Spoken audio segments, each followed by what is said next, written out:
सवाल मेरा ये आपसे है, हमने ये अभी तक बात की तो बहुत दिनों से ये लग रहा था कि बाखमुत, डोनेस्क, लुहांस्क यहीं पर लड़ाई सिमट रही है। अचानक से कीव के आसमान में ये बलून्स आ जाते हैं और लवीव पर लॉन्ग रेंज मिसाइल अटैक हो जाता है। ये क्या हो गया सर? एकदम ये जो 22 फरवरी या 24 फरवरी जो आ रही है, क्या उसके लिए यहां पर मैसेज दे रहे हैं पुतिन तैयार हो जाओ, अभी लड़ाई यहीं तक सिमटी नहीं है?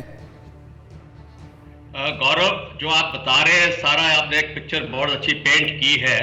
इसमें कोई हैरानी की बात नहीं है कि रूस एक स्ट्रेटेजिक डिसेप्शन का इस्तेमाल कर रहा है इस समय और चारों तरफ नॉर्थ, साउथ, ईस्ट, वेस्ट में यूक्रेन के ऊपर उसने हमला किया है, मिसाइल्स के साथ, आर्टिलरी सिस्टम्स के साथ। और इस खास करके जैसे आप बता रहे हो लवीव, मेरे को तो ये था कि जब से लड़ाई शुरू हुई है लवीव और जो रोड ट्रांसपोर्ट सिस्टम था वहां से आ रहा है उसको रूस ने कट ऑफ क्यों नहीं किया। और हो सकता है कि अभी उसका एम यही है कि जो सप्लाई सिस्टम पोलैंड से आ रहा है उसका खात्मा करें। दूसरा है कि उसको डिसेप्शन कर रहे हैं, उनको यूक्रेन को फिक्र है, नाटो देशों को फिक्र है कि बेलारूस भी एक फर्म बेस बनाई जाएगी और उत्तर से हमला आएगा कीव के ऊपर। तीसरा है कि जितनी भी मिसाइल अभी फायर हुई हैं काफी हद तक ब्लैक सी से की गई हैं, ना कि वो नाइपर रिवर पे खतरा डाल रही है। बिल्कुल सही कह रहे हैं आप, बिल्कुल सही कह रहे हैं। सॉरी सर, सॉरी आपको बीच में रोक रहा हूं, मैं एक बार बता देता हूं।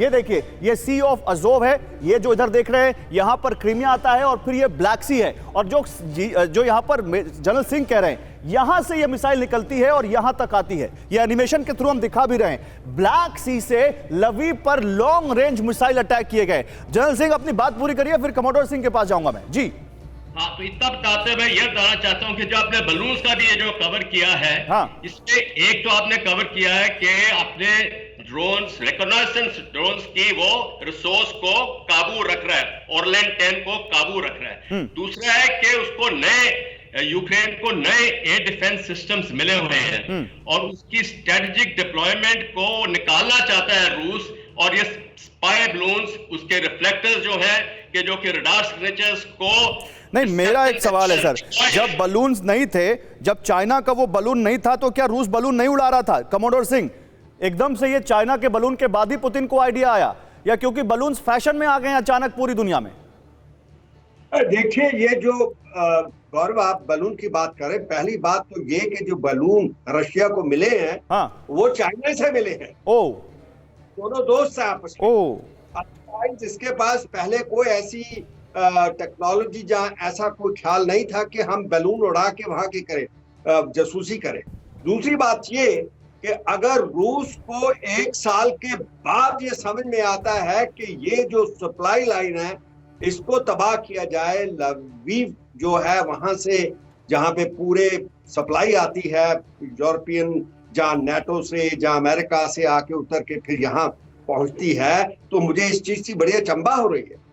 उनको पूरा पहले मालूम था, मगर ये जो एरिया है ये वेल फोर्टिफाइड और प्रोटेक्टेड है, इसके अंदर उसने जरूर किए हैं, कोशिश कर रहा है। नहीं सर, लेकिन सर मुझे आप एक बात बताइए, मैं आपके पास मुझे एक छोटा सा रिएक्शन चाहिए, फिर मैं एवीएम श्रीवास्तव सर के पास जाऊंगा। ये क्या यहाँ पर कोई मैसेज है पुतिन का? ये लवीव क्यों पहुंच गए सर? और अगर लवीव पर अटैक करना था तो साल भर बाद याद आया, साल भर बाद। मैं वही आपको कह रहा हूं कि अभी उसकी ये जो हाथ पैर मारने की कोशिश है कि वहां सप्लाई करके इसको हम कब्जे में कर लें, उसकी ये आखिरी कोशिश है, क्योंकि 1 हफ्ते बाद 1 साल हो जाए जी, और जंग की घड़ी रुकेगी नहीं, ये चलती रहेगी, साल बदल जाएगा। मगर ये जो मैं देख रहा हूं कि ये स्ट्रैटेजी उसकी कहीं सक्सीड होने वाली नहीं है, क्योंकि ये यूरोपियन और ये नाटो की फोर्सेस है। सर देखिए, आप जो कह रहे हैं और जो बयानबाजी है उसमें एक छोटा सा गैप है जो मैं चाहता हूं कि आप अपने एक्सपर्टीज के हिसाब से फिल करें।